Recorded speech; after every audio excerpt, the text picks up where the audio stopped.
Right here are 5 things to know on this Wednesday morning. Police are searching for a man accused of killing a woman in Lewiston over the weekend. They say Eddie Massey is wanted in connection with the death of Lucretia Howard in Lewiston. She was found dead at an apartment building on Pierce Street on Sunday night.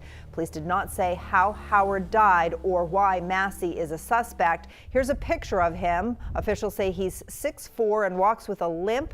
They say he's probably armed and dangerous, so if you see him, you are advised not to approach him, but call a dedicated tip line. The number and extension are right there on your screen.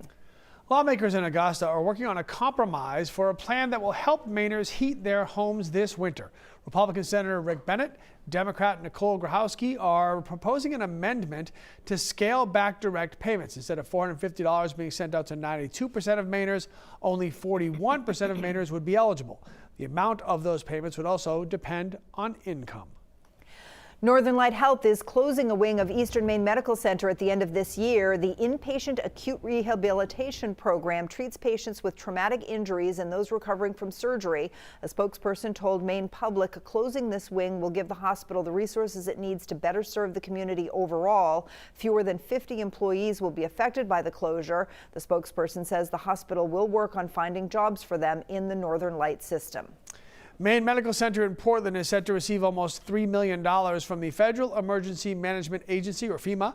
This is to cover the added cost of operating safely during the pandemic. The hospital bought a wide range of personal protective equipment, among other products, from May of 21 until March of 22.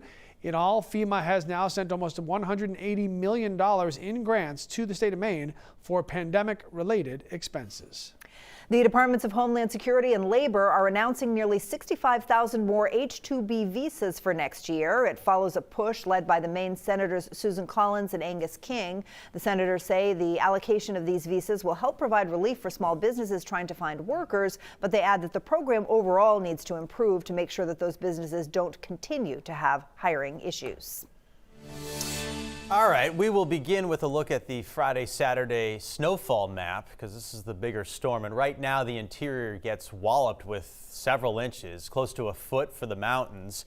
Coastline, not as much. There'll be milder air at the surface. Right now, 1 to 3 inches. But if that storm track shifts and gets any colder, bigger amounts will have to get pulled down to the coastline.